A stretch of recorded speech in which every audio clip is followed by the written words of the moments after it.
এক বড়লোক রিক্সা চালকের সঙ্গে দেখা, শুনে যান। ঢাকায় আজ একজন বড়লোক রিক্সা চালকের সঙ্গে দেখা মিলল। এমন বড়লোক চালক আগে কখনো দেখিনি, তাই সেলফি নেওয়ার লোভ সামলাতে পারলাম না। ইফতারের পরে দেখি রিক্সার উপরে বসে আছেন। যাবেন নাকি বলার আগেই আমাকে সালাম দিল। ওয়ালাইকুম আসসালাম। যাবেন নাকি? জি যাব। ভাড়া কত? যা ভাড়া তাই দিয়েন বললাম। পরে আবার কম মনে করলে হেসে বললেন, আচ্ছা আরো 10 টাকা কম দিয়েন।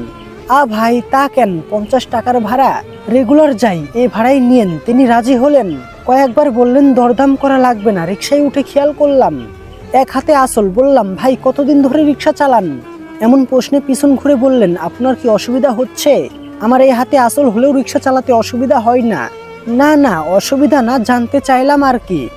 বললেন, 1 বছর হলো। তা এত কিছু রেখে রিক্সা কেন? আপনি এক হাতে চালান, বেশ কষ্টের কাজটা।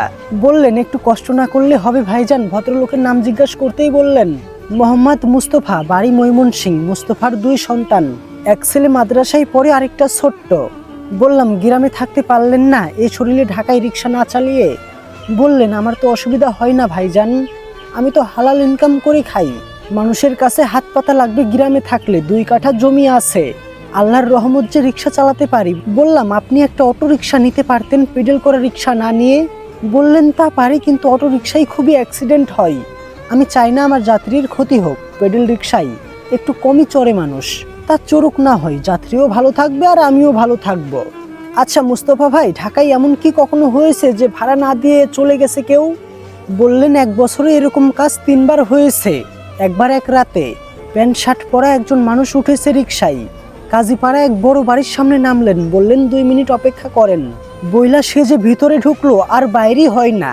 এরপরে দারোয়ান আমাকে গালাগালি করলো গেটের সামনে দাঁড়িয়েছিলাম বলে। মন খারাপ হয়েছিল। এরপরে মুস্তফা ভাই বললেন, খুব মন খারাপ হয়েছিল। ধরেন আপনারা চাকরি করেন, মাসের শেষে যখন বেতন পান তখন ভালো লাগে না? তেমনি প্যাসেঞ্জার নামিয়ে দেওয়ার পরে ভাড়া কম হোক কিংবা বেশি, নিতে পারলে ভালো লাগে। পেডেল করে রিক্সা চালানো সেই কষ্ট তখন মুহূর্তেই ভুলে যাই। এর আগে এক লোক উঠেছিল, যেই ভাড়া মিটিয়ে উঠেছিল উনি নামার পরে আর ভাড়া দেয়নি। পরে আল্লাহর কাছে বিচার দিয়া চলে এসেছে। আল্লাহ আমাকে এই দুনিয়াতে পাঠিয়েছেন, উনিই দেখবেন। আমার আর এত টেনশন কিসের? কিছুক্ষণ চুপ করে রইলাম। আমি আমার গন্তব্যে পৌঁছে গেছি, কিন্তু মানুষটাকে অনবরত প্রশ্ন করতে ইচ্ছা করছে। আচ্ছা মুস্তফা ভাই, আপনি খুশি? উনি কোনো রকম দেরি না করেই বললেন, আমার কোনো অভাব নাই ভাইজান, আমি খুবই খুশি।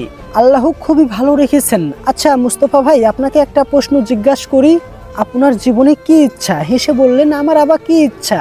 আমার বাড়ি গাড়ি জমি জমা টাকা পয়সার কোনো কিছুরই লোভ নাই মামা। আমি চাইও না এসব। আমি শুধু চাই আমার ছেলে 2টা মানুষ হোক, আর পরকালের কবরে যেন আল্লাহ তাআলা আমাদেরকে শান্তিতে রাখে।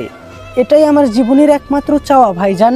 বললাম, এই দুনিয়ায় আপনিই আসল বড় লোক মুস্তফা ভাই। এক হাত দিয়ে রিক্সা চালিয়ে চলে গেলেন। আমি তাকিয়ে আছি তার দিকে। সুখে আছি এই কথা বলার হিম্মত এই শহরে কয়জনের আছে এই মুস্তফা ভাইয়ের মতো?